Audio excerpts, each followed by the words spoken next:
Over the last 2 years, the 41I team has investigated the MMIP crisis here in our community. It stands for Missing and Murdered Indigenous People. It's a national movement that highlights how Indigenous people, particularly women, face much higher rates of violence, including assault, rape, murder, and trafficking. We've covered the disappearance of Belton teenager Quanah Big Spring and the Independent's cold case murder of Lakota Renville. Just two examples of how the crisis is playing out here in the Kansas City area, a place that the public may not think is part of this nationwide epidemic.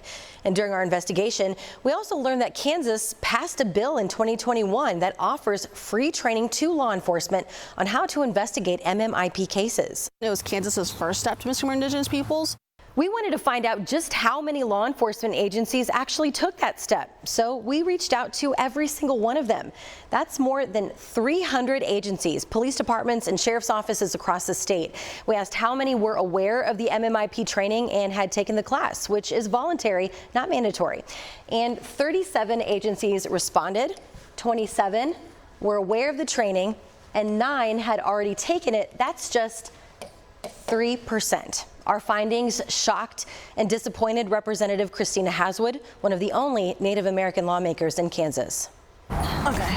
Haswood is a Democrat from Lawrence who co-sponsored the bill. Okay, and you said you reached out to everyone? Everybody, yep. That really gets me fired up because now we can see with your findings that there is just such a big gap of communication and a gap of education that there is definitely that work that needs to be done. Fighting for this training is personal to her.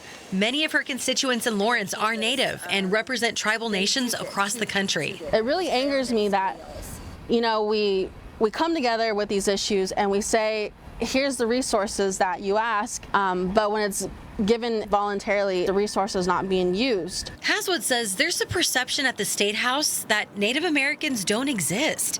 And another perception we noticed, law enforcement saying the MMIP training isn't a high priority to them because they're not close to a reservation or they don't know of any MMIP cases. This is an issue that even though you might not see every day with your own eyes, that it's happening, and if we continue to operate like this, then when it does happen, we don't have a system that's robust enough to help people, help Indigenous peoples. Remember, Kansas is home to 4 tribal nations. Although MMIP cases don't happen as frequently here in Kansas as in other parts of the U.S., the issue still hits close to home for many families. Families like the ones we met last spring when we visited the Prairie Band Potawatomi Nation for an MMIW walk and ceremony. Much of the movement focuses on Indigenous women, which is what the W stands for, though it was expanded to include all Indigenous people. The MMIW movement is new, but the issues are not. We talked to these sisters, Jessie and Rochelle Blacksmith, who run the MMIP chapter of Northeast Kansas.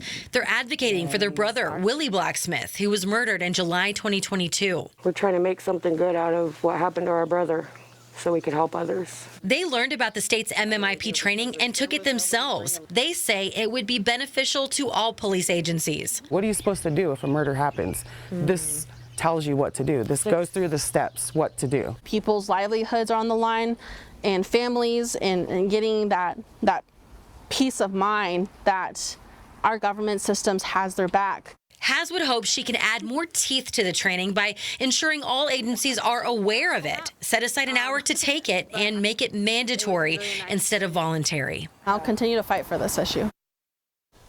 Well, only one law enforcement agency out of the 325 that we contacted said that they'd make the training mandatory, and that was the Galena Police Department. And several agencies said they'd take it or would consider taking it after we reached out. And in fact, the Gardner Police Department took that training the day that we called. And Kevin, interesting tidbit here. During our investigation, we contacted police in Salina because we were contacting everybody in the state. And Salina, they actually had a 2019 MMIP case, and so we talked to them about the training, about that case. One of the detectives called us back and said that he spent 4 hours investigating that 2019 case after we reached out. He actually discovered the missing man was an unclaimed body in Columbia, Missouri, and that man's daughter had some closure, finally grateful, finally knowing what happened to her dad after that. And so anybody can take that online MMIP training.